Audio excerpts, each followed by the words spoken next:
I bought a house without telling my parents. When I was on a business trip, a neighbor called me. There are some people in your house. I checked the security cameras and found my family at a secret party, so I called the police. Well, let's go. My name is Rowena. I'm 32, and I work as a sales rep for this big company. I travel all the time for work, like constantly. I've been living in this rented apartment for years now, and I'm so sick of it. The walls are thin as paper, and my neighbors are loud as hell. I can hear them fighting, their TV blasting, kids screaming. It never stops. When I come back from these exhausting business trips, all I want is some peace and quiet. But instead, I get a headache from all the noise. I've been saving money for a while now, and I finally decided I'm done with this. I want my own house, not some fancy mansion or anything. Just a normal house with a yard where I can actually relax. So, I called my friend Mike, who's a realtor. Hey, Mike, I need you to find me a house, I told him over the phone. About time. What are you looking for? Medium-sized, nothing too big, but I want it away from busy roads and highways. I need a big yard and good neighbors who won't drive me crazy. Got it. Give me some time to look around. I'll call you when I find some options. While Mike was doing his thing, I decided to visit my parents. I know. I should visit them more often. But with all the traveling, it's hard to find time. They live in this small house across town, and honestly, I always feel guilty about not coming by enough. When I got to their place, I saw my sister Janet's car in the driveway. Of course, she was there. Janet is 2 years older than me, 34, and she's always at our parents' house. She's married to this guy, Rob, and they have 2 kids, Tommy, who's 6, and little Sarah, who's 4. Janet doesn't work, so she brings the kids to Mom and Dad's house all the time. Our parents basically help raise those kids. I walked in and found the whole family in the living room. Tommy was running around with his toy car, making engine noises, while Sarah was coloring on the coffee table. Janet was on the couch looking tired. Rob was scrolling through his phone, and Mom was in the kitchen, finishing dinner. We all sat down for dinner, and as usual, the whole conversation was about Janet and her kids. Mom was going on about how smart Tommy is, how he's reading already. Dad was making jokes with Sarah, getting her to giggle. Janet was complaining about how expensive everything is getting. Groceries, clothes for the kids, you name it. I was sitting there eating my mashed potatoes, trying to find a moment to jump into the conversation. Finally, there was a little pause when Tommy knocked over his juice cup, and everyone was dealing with that mess. Actually, I have some news too, I said. I'm planning to buy a house. The whole table went quiet, like dead silent. Tommy was still making a fuss about his spilled juice, but everyone else just stared at me. I thought they'd be happy for me, like, that's great, Rowena, or congratulations. But instead, they all looked, I don't know how to describe it, unhappy, annoyed. Janet's face was the worst. She was looking at me with this expression I'd never seen before. It was like she was angry and jealous at the same time. Then Mom put down her fork and said, "A house? Rowena? You don't need a house. You're traveling all the time anyway. What's the point? You can just keep renting." I was confused. What do you mean I don't need a house? Everyone needs their own place. Janet jumped in immediately. I need a house way more than you do. I have kids, Rowena. Kids need space to play, their own rooms. You're just one person who's never even home. I couldn't believe what I was hearing. Janet, what are you talking about? I'm saying your future house should be mine. I deserve it more. I have a family. I looked around the table, waiting for someone to tell Janet she was being ridiculous, but Dad nodded like she was making sense. Rob nodded too. Even Mom was agreeing with her. She's right, Rowena, Dad said in this stern voice he used when we were kids and in trouble. You don't have a family. You don't have children. You work all the time and can't even keep a boyfriend long enough to settle down. Janet needs that house more than you do. I felt like I was in some kind of crazy dream. Are you all serious right now? I'm buying this house with my own money that I earned. Family should help family, Mom said, like that explained everything. Janet is struggling with 2 young children. I'm not giving my house to anyone, I said, my voice getting louder. I've worked hard for this. I saved up for years. This is my dream, and I'm making it happen for me. Dad's face got red. You're being selfish, Rowena. You live alone. You have no responsibilities except work. You can live perfectly fine in that apartment. I think you've all lost your minds, I said, standing up from the table. This is crazy. I went to the guest room where I'd left my purse and overnight bag. I could hear them all talking loudly in the dining room, probably about what a terrible person I am. I grabbed my stuff and headed for the door. Rowena, where are you going? Mom called after me. We're not done talking about this. Yes, we are, I said without turning around. I'm done with this conversation. Don't you dare walk out on us, Janet yelled. We're your family. But I was already out the door and getting in my car. I could hear them shouting from inside the house, but I didn't care. I drove straight home to my noisy apartment, shaking the whole way. When I got home, my phone was already buzzing like crazy. Missed calls from Mom, Dad, and Janet. I ignored them all and went straight to bed, but I barely slept. Every time I closed my eyes, I kept hearing Dad's voice saying I didn't deserve a house because I don't have kids. The next morning, I had a bunch of text messages waiting for me. Mom wrote, Rowena, you're being selfish and cruel. Family helps family. Janet needs that house for her children. Dad's message was shorter. Call us back. We need to talk about this properly. But Janet's messages were the worst. She sent like 10 of them, all saying basically the same thing. That I was heartless, that I didn't care about my nephews, that I should be ashamed of myself for not helping her get a house. I deleted all the messages without responding. I had work to focus on anyway. I was leaving for another business trip in a few days, and I had reports to finish. 2 weeks passed, and I didn't hear from my family again. Good. I was starting to feel normal again when Mike called me. Rowena, I found something perfect for you, he said, sounding excited. It's a 3-bedroom house with a big backyard, quiet street, great neighbors. The owners are moving out of state, and they want to sell fast. It's got everything you wanted, away from main roads, big yard with mature trees, nice neighborhood. And here's the best part. They're leaving all the furniture. Good quality stuff, too. That Saturday, Mike picked me up and drove me to the house. As soon as I saw it, I knew this was it. It was perfect. Not too big, not too small, with white siding and a red front door. The yard was huge, with beautiful old oak trees. When we went inside, I loved it even more. The furniture was really nice, way better than anything I could afford to buy new. The kitchen had granite counters.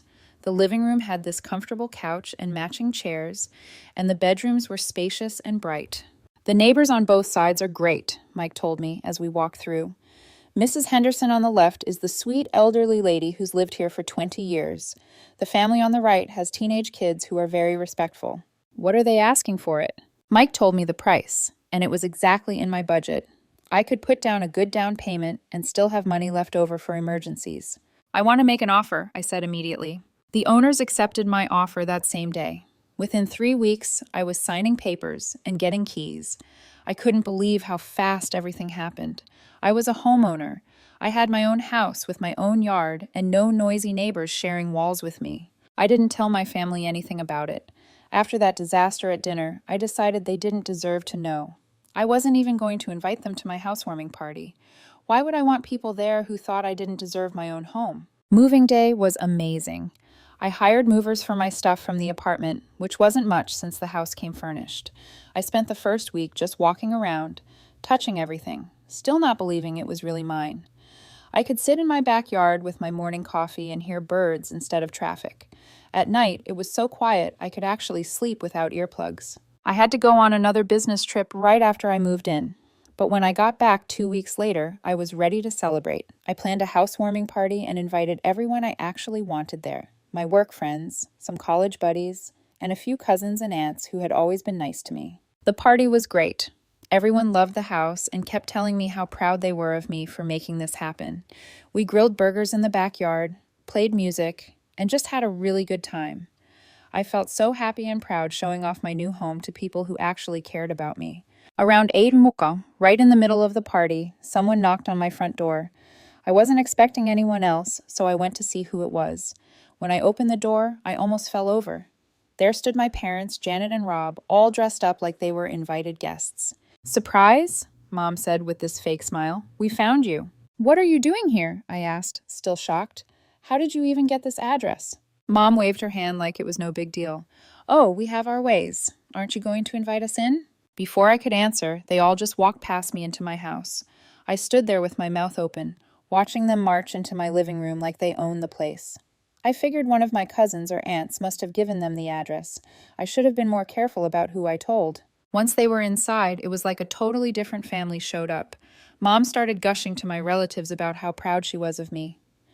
Look what our Rowena accomplished. We're so happy for her. She worked so hard for this beautiful home. Dad was shaking hands with my work friends, acting like the proud father. Yes, we always knew she'd do great things. We raised her right, you know. I wanted to scream. These were the same people who told me 2 weeks ago that I didn't deserve a house. Now they were acting like they'd supported me all along. Meanwhile, Janet and Rob split up and started walking around my house, checking out every room. I followed Janet upstairs and found her in my master bedroom, opening my closet and looking through my bathroom. Rob was downstairs examining my kitchen, opening cabinets, and checking out my appliances. I felt like they were studying my house, memorizing every detail. It made me uncomfortable, but I didn't want to make a scene in front of my guests. They stayed for about an hour, playing the part of the loving, supportive family. Then they said they had to leave because the kids needed to get home for bedtime. As they were heading to the door, Mom turned to me with this disappointed look. You should be ashamed of yourself, Rowena, not inviting your own family to your housewarming party, not even telling us you bought a house. That's just wrong. We had to hear about it from others, Dad added. That's no way to treat your parents. I didn't feel ashamed at all. I felt relieved when they finally left. The rest of my party was so much better without them there, and my friends kept asking me why my family seemed so weird and fake. I laughed it off, but deep down, I felt uneasy, like their sudden appearance meant something more than just curiosity. After the party, I decided to start working on my yard. I'd always wanted a garden, but never had the space. Now, I had this huge backyard with so many possibilities. I spent my weekends planting flowers, pulling weeds, and just enjoying being outside in my own space. That's how I met Mrs. Henderson, my neighbor. She was working in her garden one Saturday morning when I was out there struggling with a stubborn rosebush. You need to cut it back more, she called over the fence. Don't be afraid to really trim it. I looked up and saw this sweet little old lady with white hair and dirt on her gardening gloves. She had to be in her 70s but looked strong and healthy. I'm Rowena, I said, walking over to the fence. I just moved in a few weeks ago. I'm Eleanor Henderson, but you can call me Mrs. Henderson. We started talking, and she was lovely. I told her about my job and how I traveled a lot for work. We exchanged phone numbers, and she promised to watch my house during my business trips. It was such a relief knowing someone trustworthy was looking out for my property. 2 months passed, and everything was perfect. I loved my house more every day. Then I got another business trip assignment. This one was supposed to last 2 weeks. I told Mrs. Henderson I was leaving, and she said she'd keep an eye on everything. The first week of the trip went fine, but on Wednesday night of the second week, around 11 o'clock p.m., my phone rang. It was Mrs. Henderson. Rowena, dear, I'm sorry to call so late, but there are people in your house right now. I can see lights on, and I'm hearing music. My heart jumped. What, are you sure? I'm positive. There are definitely people inside. I can hear voices and music playing. I tried to think logically. Maybe Mrs. Henderson was getting confused. She was older, and maybe she'd been watching too many detective shows on TV. I appreciate you calling, but I think you might be mistaken, I said gently. There's no way anyone could get into my house. There was silence. Then Mrs. Henderson said coldly, Well, if you don't believe me, then I won't bother telling you anything else. She hung up. I finished my business trip and flew home. When I got to my house, everything looked normal. Nothing was missing. The house was clean, and there were no signs of a break-in at all. I felt terrible about doubting Mrs. Henderson. The next morning, I bought a pie and went to apologize. When she opened the door, she was happy to see me. I have something to show you, she said, leading me to her kitchen table where her phone was sitting. I recorded it that night. She showed me a video. It was dark and grainy, but I could clearly see my house with lights on inside.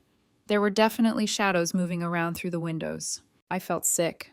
Oh my God. Mrs. Henderson, I'm so sorry. I didn't believe you. Can you tell who those people are?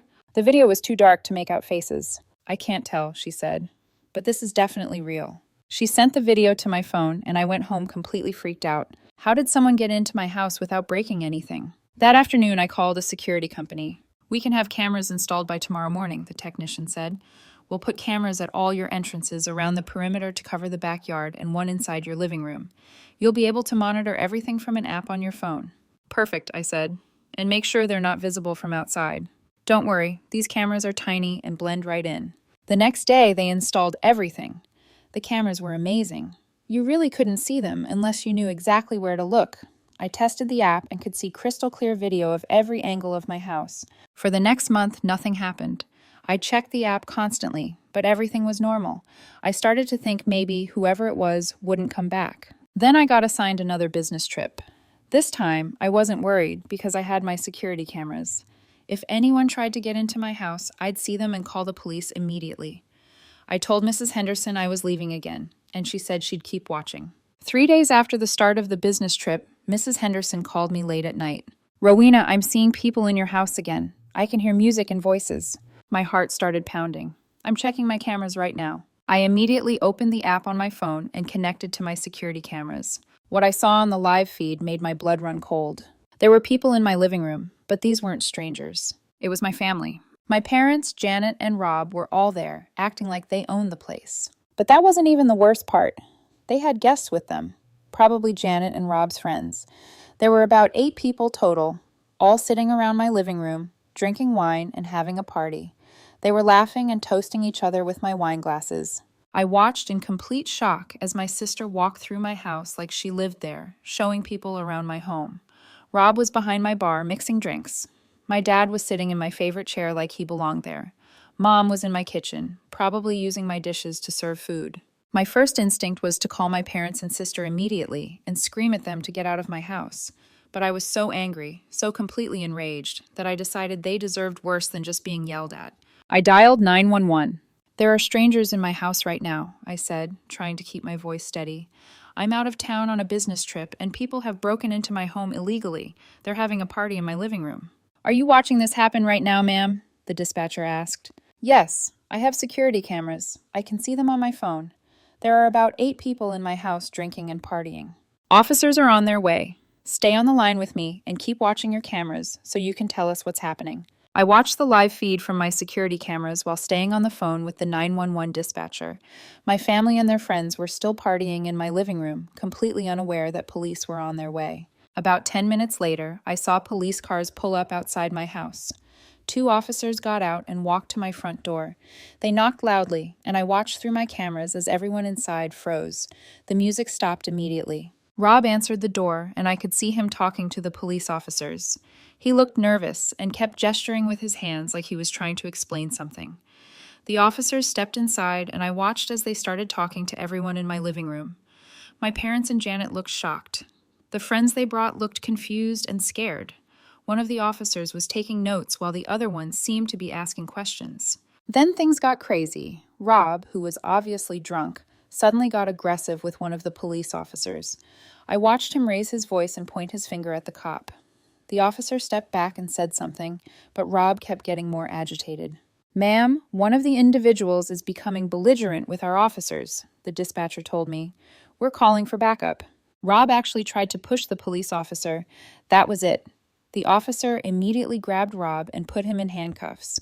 Rob was struggling and yelling, though I couldn't hear what he was saying through the cameras. More police cars arrived within minutes. I watched as all the party guests were escorted outside. Janet was crying, my parents looked terrified, and Rob was being led away in handcuffs. Everyone was taken to police cars and driven away from my house. About 30 minutes later, my phone rang. It was a police officer calling from the station. "Ms. Rowena, this is Officer Martinez. We've detained several individuals who were found in your home tonight. They claimed they had permission to be there and that you gave them keys to your house. Is this true?" "Absolutely not," I said firmly. "I never gave anyone permission to be in my house.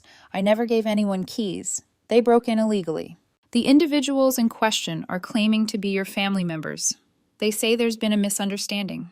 "They are my family," I admitted, "but that doesn't give them the right to break into my house. I want them prosecuted to the full extent of the law." "We'll be holding them overnight," Officer Martinez said. "Then you can come to the station tomorrow to file a formal complaint." As soon as I hung up with the police, my phone started ringing nonstop. First, it was my parents calling, then Janet. I didn't answer any of their calls. Then the text messages started flooding in. Mom texted, "Rowena, we're at the police station. You need to tell them this is all a misunderstanding. Call us back right now." Dad wrote, "This is ridiculous. Tell the police you gave us permission to use the house." Janet sent about 10 messages. "I can't believe you called the police on your own family. My kids are with Rob's parents, and I can't get to them. You're destroying our lives." I read every single message and laughed. They actually thought I was going to lie to the police and get them out of trouble after what they'd done to me. Not a chance. I called my work director and explained I had a family emergency and needed to come home early. He was understanding and said my assistant could handle the rest of the trip. The next day, I flew home and went straight to my house. It was a mess. There were wine glasses everywhere, food crumbs on my furniture, and empty bottles in my kitchen. They didn't have time to clean up because the police caught them. Then I went to the police station. My family was still there, and they'd obviously spent the night in jail. When they saw me walk in, they all started talking at once. "Rowena, thank God you're here," Mom said. "Tell them this is all a mistake. You need to explain to these officers that we had permission." Dad said in that same commanding voice I'd grown up fearing, "Tell them the truth, that you gave us the keys and then got mad about something stupid." Janet was crying. "My babies are asking for me. I need to get home to my children." Rob just glared at me with bloodshot eyes, jaw tight, like he wanted to break something. I looked at the investigating officer. "I want to make it clear that I never gave any of these people permission to be in my house. I never gave them keys. They somehow got into my house illegally and threw parties while I was traveling for work." My parents' faces went white. Janet started crying harder. Rob looked like he wanted to kill me. Dad tried one more time. "Rowena, stop this nonsense. Tell them the truth, that you gave us the keys and just changed your mind." "I am telling the truth," I said coldly. "They broke into my house." The officer nodded. "We'll need you to sign some paperwork and we'll continue with the charges." In the end, I decided not to push for the maximum penalties because I felt bad for my nephews. I asked the officer if my family could be released on bail, and they were, but they still had to face consequences. A few days later, the police called me with the full story. It was even worse than I'd imagined. "Your sister made impressions of your house keys when they visited for your housewarming party," the officer explained. "She used some kind of soft plastic material to make molds, then had duplicate keys made." I couldn't believe it. She planned this from the beginning. "It appears so," the officer continued. "They also had inside information about your travel schedule. Apparently, your sister has a friend who works in the HR department at your company and was giving them information about when you'd be out of town." My family didn't end up going to prison, but they were fined heavily. The offense was also reported to Rob's workplace, and he got fired from his job. Janet lost all her friends who had been at the party because they were furious about being arrested and finding out they'd been partying in a house illegally. My parents tried calling me for weeks, but I never answered. Janet sent me long emails about how I'd ruined her life and her marriage. I deleted them all without reading past the first few lines. I changed all my locks and installed an even better alarm system. Mrs. Henderson became an even closer friend. She felt terrible that she hadn't realized it was my own family breaking in. "I should have recognized them from your housewarming party," she said, guilt written all over her face.